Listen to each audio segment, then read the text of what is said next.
Scan for Sovi and straight A's only. Let's go! Ethidium bromide looks tricky, but this one moves fast. Watch the DNA model closely and you can spot exactly how the molecule's structure changes. Based on figure 1, ethidium bromide is shown sliding into the DNA structure between sequential base pairs, not between complementary bases across the strands, and that placement is the key clue.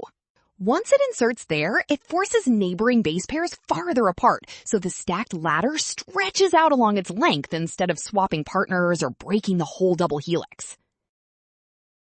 That means it does not replace bases or make weird new hydrogen bonds. It increases the DNA molecule's length, which matches option C.